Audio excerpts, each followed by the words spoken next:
how long should a story be?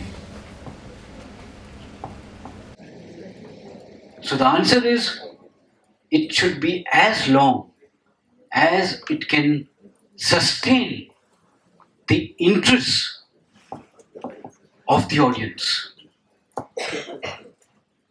While you're writing, you become your audience first,